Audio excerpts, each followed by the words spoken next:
if we want to have some control over what happens at the end of our lives, then we need to start planning now for that. I'm remembering when my husband died about 11 years ago, that not only did I have to deal with the grief of his passing, but I also remember how I was so overwhelmed with the search for all the legal and financial documents that were necessary for me to close out his estate. And I made a promise to myself at that time that as soon as I completed this, I was going to create my own will, I was going to buy long-term care insurance, and I would have a health directive so that my children would have some directions at the end of my life and not have to put up with the same struggles that I did.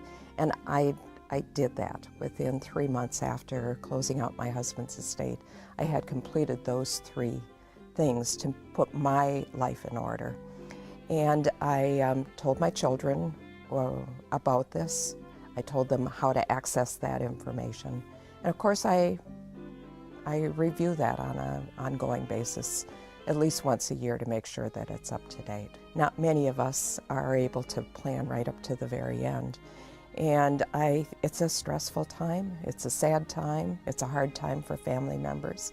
And so I think it's really important for us to help them to get through it. And I think that it gives me peace of mind to know that they won't have to struggle as much with my passing. But more than that, as I age, I want to have more control over my future too. I want to be able to plan for where I live and how I live and what the circumstances will be around my older years. My parents weren't well prepared for the end of life.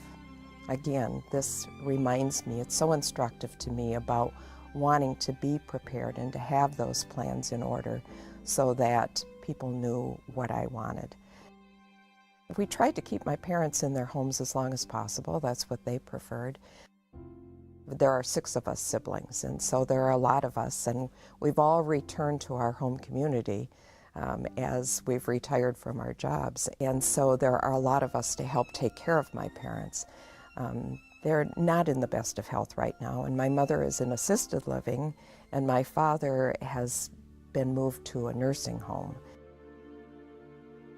I think that they thought that they would be protected by Medicare throughout their life, and had no idea that Medicare did not cover much of the care that they needed as they were aging. Medicare does not cover the nursing home. It only covers the part when they immediately come out of a hospital and need some rehabilitation. And my father did make use of that a few times. But as he has now moved permanently into a nursing home, that is not covered, and that is very costly for families. Or if families deplete their savings and they receive a waiver from the state, it becomes very costly for the state. And so we do need to find ways in which to alleviate that cost at the end of the life for all of our citizens. People are living longer, and so they need to start planning for the future. I think the important things first are that you need to talk with your family so that they're clear about what the things are you want at the end of life.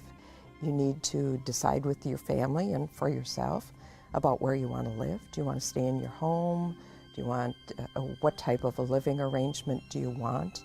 And then you also need to plan for your long-term care at the end of life.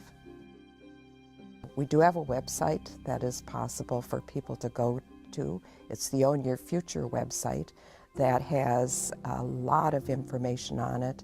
And as they navigate that website, they can start to plan for their future.